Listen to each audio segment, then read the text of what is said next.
Hal penting yang dilakukan dalam melakukan manajemen operasi dan rantai pasok adalah mengenali karakteristik dasar yang sangat berbeda antara perusahaan yang memproduksi produk atau manufaktur dan perusahaan yang bergerak di bidang jasa.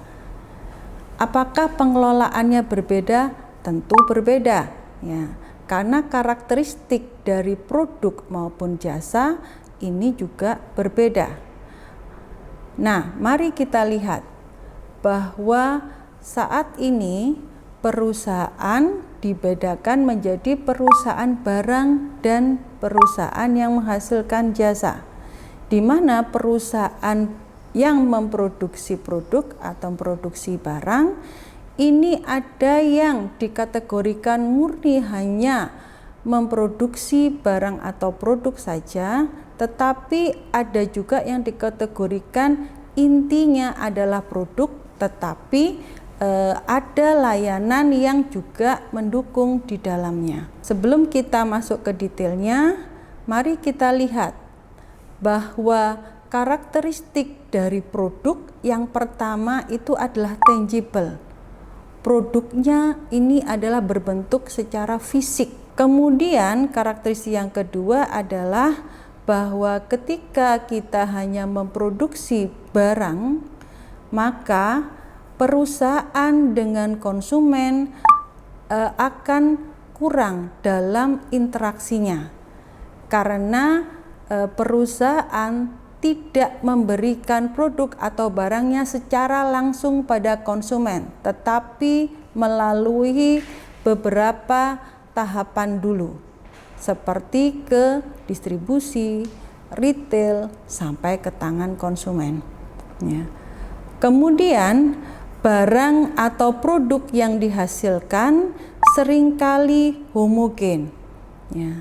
Meskipun juga ada beberapa jenis variasi yang bisa dihasilkan dari produk yang diproduksi oleh perusahaan.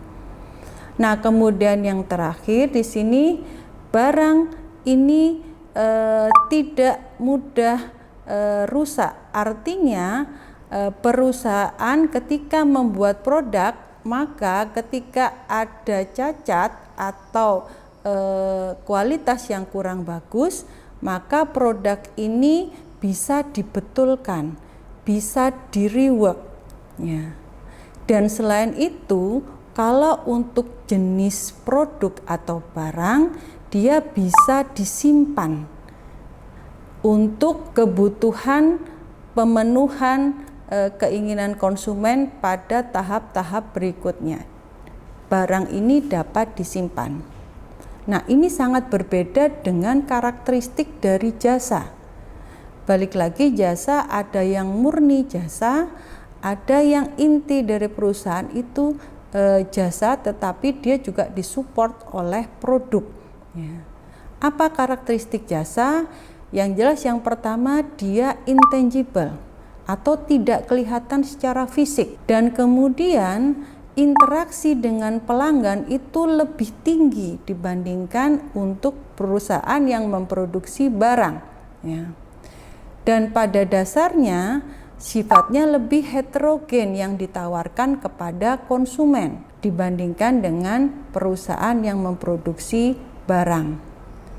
Dan kemudian yang selanjutnya lagi karakteristik jasa, dia apabila mengalami satu hal yang tidak memuaskan oleh konsumen, mungkin oleh konsumen dianggap cacat, maka ini akan sulit sekali untuk diperbaiki.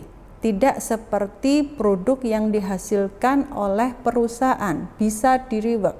Tapi untuk jasa tidak bisa di-rework karena itu langsung berhubungan dengan konsumen, ya.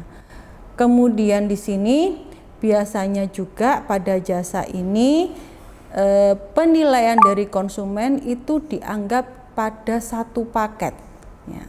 Jadi mulai dari kedatangan sampai dengan layanan, sampai mungkin pembayaran dari hasil layanan, itu dianggap konsumen sebagai satu paket kesatuan dalam penilaian kualitas untuk jasa yang dihasilkan. Demikian perbedaan karakteristik dari produk dan jasa.